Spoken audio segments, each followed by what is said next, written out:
зинадан қалай сақтанасың? Ең біріншісі ол әлбетте көзді тыю, көз тыю. Алла тағала харам еткен нәрседен. Алла Иса саллаллаху алейхи вассалам өзінің хадисінде айтады, көз зина жасайды дейді. Жүректе зина жасайды. Көздің зинасы ол қарау, ал жүректің зинасы ол қалау дейді.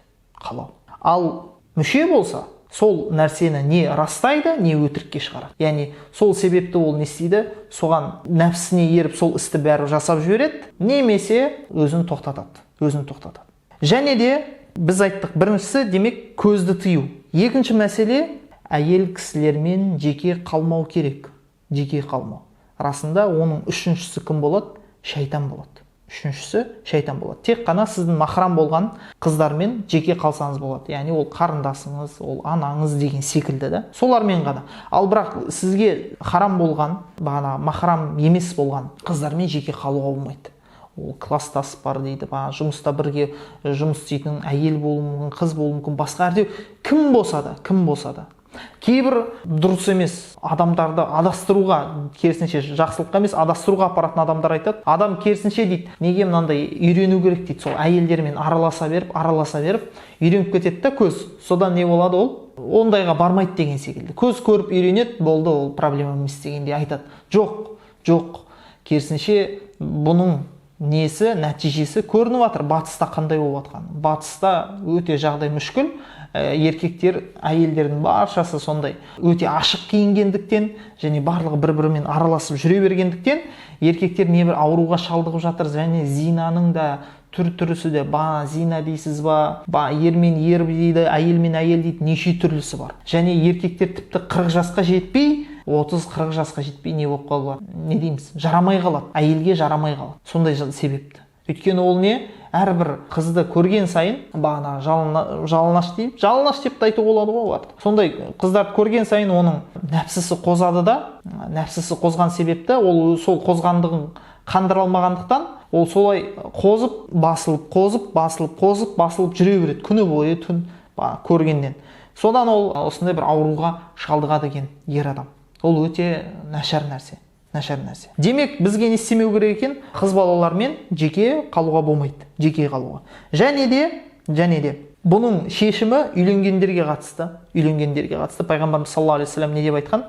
Иза ахадукум а'жабатхул мар'a. Егер біреулеріңді бір қыз таңғалдырып қойса, яғни көздерін түссе бір қызға, бір әйелге, фауқаат фи қалбихи, және оның жүрегіне ол түсіп қойса, әйел, қыз немесе, бірден өзінің әйеліне қайтсын дейді. Яғни халал жарына әйеліне қайтсын және онымен қосылсын дейді Пайғамбарымыз саллаллаху алейхи вассалам. Осы нәрсе оның нәпсісінде пайда болған сезімді не істеп тастайды? Қайтарып тастайды дейді Пайғамбарымыз саллаллаху алейхи вассалам. Және Алла тағала бізге, еркектерге Құранда осы зинадан сақталудың жолын көрсеткен. Алла тағала Құранда не деп айтқан? وَلْيَسْتَعْفِفِ الَّذِينَ لَا يَجِدُونَ نِكَاحًا. Ал енді неке қиюға шамасы жетпейтіндер, олар сақтансын дейді. Тазалықты ұстансын дейді. Тазалықты, абыройды. Қалай? Хатта юғнияхумуллаху мин фадлих. Алла тағала оларды байытқанша дейді. Яғни үйленуге шамалар жеткенше, олар өзінің пәктігін, тазалығын сақтасын дейді. Ал осы пәктікті, пәктікті сақтайтын, осы тазалықты сақтайтын нәрсе, ол не болып саналмақ? Пайғамбарымыз саллаллаху алейхи вассалам айтады, ораза арқылы. Көп ораза ұстау керек ондай адамға. Егер ол нәпсісін басқара алмай жүрсе, көбірек ораза ұстап, адам аш болған кезде адамның нәпсісі басыла бастайды. Ал қашан адам тоқ болады, тоқ болған сайын адамның әртүрлі қалаулары пайда бола бастайды. Ананы істегісі келеді, мынаны істегісі келеді деген секілді. Оның ішінде не бар? Еркектік қалауларда ояна бастайды. Сондықтан сол қалауларды басуға ораза өте жақсы көмектеседі. Осы екі-ақ жол бар, басқа жоқ. Ол ораза не үйлену. Сондықтан басқа жол іздемеңіз. Бағана айтқанымыз көзді тыю, одан кейін әйелдерменен жеке қалмау, олармен бүйтіп араласып әңгіме айтпау, Инстаграмда, қазіргі заманда Инстаграмда жаңағындай әртүрлі қыздардың парақшаларына кірмеу, неше түрлі жерлерге кіріп кетпеу, осы нәрселерден сақтану, осы нәрселерден. Егер араларыңызда осындай инстаграмда көп нәрсе, осындай нәрселерді көргендіктен осы нәрсені тыя алмай жүрсе, онда инстаграмды өшіріп тастасын. Инстаграмға тек браузер арқылы кірсін, приложение арқылы емес. Браузер арқылы кіріп, өзін барынша сол нәрседен алыстатуға тырыссын. Осы нәрсе көмектеседі. Және ол ораза. Ораза ұстай алмасаңыз, сонда үйленіңіздер. Үйленуге әрекет жасап көріңіздер, иншалла. Алла тағала баршаңызға салихалы жар нәсіп етсін. Міне, зина секілді, немесе де басқа да сондай бір күнәларға мұсылман адам батуы мүмкін, кіріп кетуі мүмкін. Біреу намазын қаза қылады, біреу мүлде намазын оқымайды. Бас пәленшесі бағанағындай болмайтын небір әндерді, музыкаларды тыңдайды. Пәленше әртүрлі болмайтын бір жаман журналдарды көруі мүмкін. Енді қазіргі заманда журнал деген қаншалықты атақты екенін білмедім, бірақ қазіргі заманда Инстаграм десек болады. Инстаграмда жаңағындай неше түрлі арсыз бір видеоларды көру мүмкін. Немесе пәленше әртүрлі Алла тағала харам еткен нәрселерді жасап жүруі мүмкін. Бірақ та оның жүрегінде әлі де иманның бір шамы бар да, бір жарығы бар. Таза фитраттың жарығы бар. Таза фитраттың, таза табиғаттың. Ол осы иманның жарығы терең түбінен оны не істеп жатады? Ауд илалла, Аллаға қайт деп оны шақырып жатады. Аллаға қайт. Аллаға қайт. Саған тәубе ететін уақыт келмеді ме? Тәубе ететін уақыт келмеді ме деп оны бағанағы жүректің түбінен сол иманы шақырып жатады. Тәубе етсейші сен. Уақыт келмеді ма саған тәубе етеді? Қашанға сен намазыңды қаза қыласың? Қашанға сен намаз оқымай жүресің? Қашанға сен инстаграмда әртүрлі болмайтын видеоларды көресің? Қашанға сен әртүрлі қыздарға жалтандап қарай бересің? Қашанға сен осыны жасай бересің деген бір дауыс тереңнен, өте түбінде оны бүйтіп шақырып атады, оны осы нәрседен шығарғысы келеді. Осы күнәлардан алып шығатын сондай бір адамды іздеп жүреді. Адамды, біреуді, әйтеуір осы бір күнәдан кім алып шықса екен мені осы. Өзін ол не істеді? Бағана қыздарға тиісуде істеп көрді, соны да істеп көрді. Бағанағы әртүрлі би билеуде, неше түрлі өлең айтуда, былайша айтқанда құрдымға апаратын нәрселерде өзін көрді. Яғни өзін көрді деген, ананы да жасады, мынаны да жасады. Бірақ та әлі де ол иманның дәмін сезіп көрген жоқ. Әлі де сезіп көрген жоқ. Егер де ол оны білгенде, ананың баршасын тез арада тастайтын еді. Ол осы адасушыдан, осы бір қараңғылықтан алып шығатын біреуді іздеп жүр. Ол соның қолынан алып, оны бір иман жолына, хидаят, тура жолға жетелейтін біреуді іздеп жүр. Жетелейтін. Оны қараңғылықтан нұрға алып шығатын біреу бар ма? Көпшілігінің жүрегінде Аллаға деген және оның елшісіне деген махаббат бар. Және исламға деген ұмтылыс бар, ұмтылыс. Егер мұсылмандардың арына, мұсылмандардың намысына біреу тиісетін болса, біреу сөз айтатын болса, бірден сол мұсылмандарды, исламды қорғауға не істеп тұрады? Ұмтылып тұрады. Демек, жүректе махаббат бар деген сөз. Жүректе махаббат бар. Бірақ сонымен қоса ол жүректе махаббат болғаныменен ол бағана әртүрлі ләззаттарға, шахуаттарға беріліп кіріп кеткен. Мына харамнан екінші харамға, екіншіден үшіншіге осылай осының ішіне жүреді. Алып шығатын біреу керек оған. Алып шығатын біреу керек. Алладан басқа ешкім жоқ сені құтқарады. Алладан басқа ешкім жоқ. Сіз деп айтпайын, сен деп айтайын. Сізге жетімдірек болады деп ойлаймын. Сені Алладан басқа сақтайтын ешкім жоқ. Аллаға жалбарынып тұрып дұға етіңіз. Я Алла тағала, мені өзіңнен алыстатпа. Мені өзіңнен алыстатпа. Мені өзіңе жақындат, я Раббым Алла. Я Раббым Алла, саған итағат етуді нәсіп ете көр, я Раббым Алла. Намаз оқуды нәсіп ете көр. Намаз оқитын болсаңыз, я Раббым Алла, намазды уақытылы оқуын нәсіп ете көр, я Раббым Алла. Мені осы харам істен, осы арсыз болған, жаман болған істерден мені сақтай көр, мені алыстата көр, я Раббым деп шынайы тілеңіз. Алла тағала сізді міндетті түрде алып шығады. бұл қараңғылықтан нұрға алып шығады, хидаятқа, иманға алып шығады сізді құтқарады. Өйткені ол Алла тағала тек қана салиқалы құлдардың Раббысы емес, Алла тағала күнә жасайтын құлдардың да Раббысы, баршаның Раббысы. Алла тағалаға не қажет емес? Біздің бейкүнә болуымыз қажет емес Аллаға. Біз адамбыз, бүкіл адам баласы қателесуші, әрдайым қателесуші. Ал қателесушілердің ең хайырлысы, ең жақсылары ол кімдер? Тәубе етушілер. Сондықтан тәубе етіңіз. Сіз әлі тірісіз ба? Демек, сізде уақыт бар. Алла тағала тәубені қабыл етеді. Егер сіз осылай шынымен ұмтылатын болсаңыз Алла тағалаға, Алла сізді қабыл етеді, және Алла тағала сізге өзіне ұмтылуға мүмкіншілік береді. Сізге бағанағы күнәларды тастауға, тәрк етуге сізге мүмкіншілік беріп қояды Алла тағала. Ғафурур рахим, кешірімді, рахымды Алла тағала. Ғафурун халим, Алла тағала кешірімді және құлдарына өте жұмсақ. Халим Алла тағала.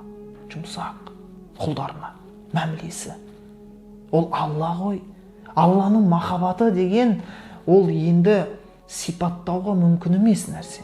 Пайғамбарымыз саллаллаху алейхи уассалям осы бір махаббатты, Алла тағаланың құлына деген махаббатты өте керемет мысалмен келтірген. Бір әйел өзінің баласын жоғалтып алған кезде оны тауып алады да, сол баланы тауып алып бағанағындай құшағына алып, сондай сағынышпен баласын құшақтайды, жақсы көріп құшақтайды, өте қатты. Сонда пайғамбарымыз саллаллаху алейхи уассалам осыны көріп тұрған сахабаларға айтады: мына әйел дейді, осы баласын отқа тастауы мүмкін бе дейді. Жоқ, валлахи, мүмкін емес ол нәрсе дейді. Ендеше біліңдер, Алла тағаланың құлына деген махаббаты мына ананың баласына деген махаббатынан да күшті дейді. Қараңыздар, бұл Алла. Альхамдулиллахи роббил аламин, Фатиха сүресінде келеді. Барша мадақ, мақтау әлемдердің Раббысы Алла тағалаға болсын. Ар-Рахманир Рахим. Алла өзінің екі сипатын айтып жатыр. Ең бірінші сүреде қандай сипатын айтып жатыр? Ар-Рахман, Ар-Рахим. Мейірімді де, рахымды. Алла өзін осылай сипаттап жатыр. Және басқа бір риуаяттарда, хадисте келгенде, расында менің мейірімім, рахымым ашуымнан басым болды дейді. Алла тағала рахымды. Алла бізді жақсы көреді. Тек біз енді не істеуіміз керек? Осы Алла тағалаға ұмтылуымыз керек. Ал сіз ұмтылатын болсаңыз, тағы да қайталап айтамын, ұмтылатын болсаңыз, Алла тағала сіздің сол ұмтылуыңызды сізге нәсіп етеді, өзіне ұмтылуға. Өйткені біз жақсылық істердің тек қана Алланың тауфиғымен, Алланың көмегімен жасаймыз. Неге біз амалымызбен кіре алмаймыз жәннатқа, білесіздер ме? Неге біз амалымызбен кіре алмаймыз? Сахабалар айтқан: я Расулалла, тіпті сіз де өз амалыңызбен кіре алмайсыз ба деген, тіпті мен де кіре алмаймын. Немен кіреді мұсылман адам жәннатқа? Тек қана Алланың рахымымен кіреді. Илля мар рахим дейді ғой. Тек қана рахым етілгендер ғана. Кім рахым етілді, міне солар ғана тәубе ете алады. Міне солар ғана жәннатқа кіре алады. Солар ғана. Өйткені неге амалымен емес? Өйткені амалды жасауға бізге кім мүмкіншілік беріп тұр? Сол амалды, жақсылық амалды жасауға Алла тағала. Алла тағала бізге нені жасап беріп жатыр? Күш-қуат беріп жатыр. Күш-қуат. Соны жасауға, істеуге. Ал енді сол біздің ұмтылып жатырмыз да, осы ұмтылымызға сай Алла тағала бізге не істейді? Өзінің мейірімін төгіп, рахымын төгіп, бізге тәубе етуге және өзі жақсы көретін амалдарды жасауға нәсіп етеді. Пайғамбарымыз саллаллаху алейхи вассалам үйретіп кеткен дұғасы бар: Аллахумма фиқни иля ма тухиббу ва тарда. Я Раббым Алла, мені сен өзің жақсы көретін және разы болатын істі істеуге маған жәрдем бер, маған тауфиқ бер, соған тауфиқ бер деп осылай тілеуіміз керек Алла тағаладан. Тәубе етіңіз. Тәубе ету ешқашан кеш емес. Егер жасаған күнәңізді қайтадан жасап қойған болсаңыз, тәубені қайтадан жаңартып, қайтадан тәубе етіңіз. Тәубенің шарттарын орындау арқылы. Тәубенің шарты істеген ісіңізге өкіну, сол іске кешірім сұрау, және де үшіншісі сол істі істемеуге тағы да қайталамауға ниетіңіз болу. Пайғамбарымыз саллаллаху алейхи уассалам хадисінде келгенде: "Ман тавадда'a нахва вуду'i хаза", кімде-кім мен осы алған дәреттің үлгісіндей дәрет алатын болса, "Сумма салла рак'атайни", және де 2 ракат намаз оқитын болса, "Ла юхаддису фихима нафса", өз-өзімен ол жерде сөйлеспейтін болса, өз-өзімен жаңағыдай босқа сөздер айтып, басқа, яғни шынайы ықыласпен беріліп оқитын болса, намазды 2 ракат, ғуфиро лаху ма тақаддама мин занбих, оның жасаған күнәлары кешіріледі дейді. Басқа хадисте: "Ма мин муслимин юзнибу занбан", қайсы бір мұсылман адам бір күнә жасайтын болса, "Сумма ятаваддау фаюсалли рак'атайни", сосын барып дәрет алып 2 ракат намаз оқитын болса, яғни тәубе ету мақсатында, "Сумма ястағфируллаха та'аля лизалика занб", сосын барып осы жасаған күнәсіне Алла тағаладан кешірім сұрайтын болса, "Илля ғуфиро лах", оған кешіріледі дейді ол күнәсі. Оның күнәсі кешіріледі дейді. "Уд иля роббика я ахи", ей бауырым, Раббыңа қайт. "Фахуа роббул асати ла роббут таибина фақат", ол күнәһарлардың да Раббысы, тек қана тәубе етушілердің Раббысы емес, бүкіл баршамыздың Раббысы, баршамыздың. Сондықтан кеш болмай тұрған кезде, ажал келмей тұрған кезде, ал ажал ол сізге айтып келмейді: "Дайындала ғой, тәубеңді жасай ғой, тәубе етіп ал", деп өлім періштесі сізге ескертпейді. Уақыты келген кезде 1 секундта кешікпей, және 1 секундта асырмай, яғни 1 секундта кешікпей, 1 секундты асырмай, дәл өз уақытысында өлім періштесі келеді де жаныңызды алады. Болды. Сізден сұрамайды: "Дайынсың ба сен өлімге, дайын емессің ба, салиқалы амалдарды жасап үлгердің ба, үлгермедің бе?" Жоқ. Оны ешқайсысын сұрамайды да сіздің жаныңызды бірден алады. Сондықтан қазір тірісіз бе? Тәубе етуге үлгеріңіз. Тәубе етуге үлгеріңіз. Алла тағала тәубе етушілерді жақсы көреді. "Инналлаха юхиббут тауабина ва юхиббул мутатаххирин". Расында Алла тағала тәубе етушілерді және тазарушыларды не істейді? Жақсы көреді дейді. Сондықтан Алланың сүйікті, яғни жақсы көруші, Алла тағала жақсы көрген құлдардан болғыңыз келсе, онда тәубе етіңіз және әрқашан тәубеңізді жаңартып, негізі тәубені әрдайым жасап тұру керек. Жаңартып жүріңіз. Алла тағала баршамыздың тәубемізді қабыл етсін. Ва ахиру дa'вана анил хамдулиллахи rabbil alamin.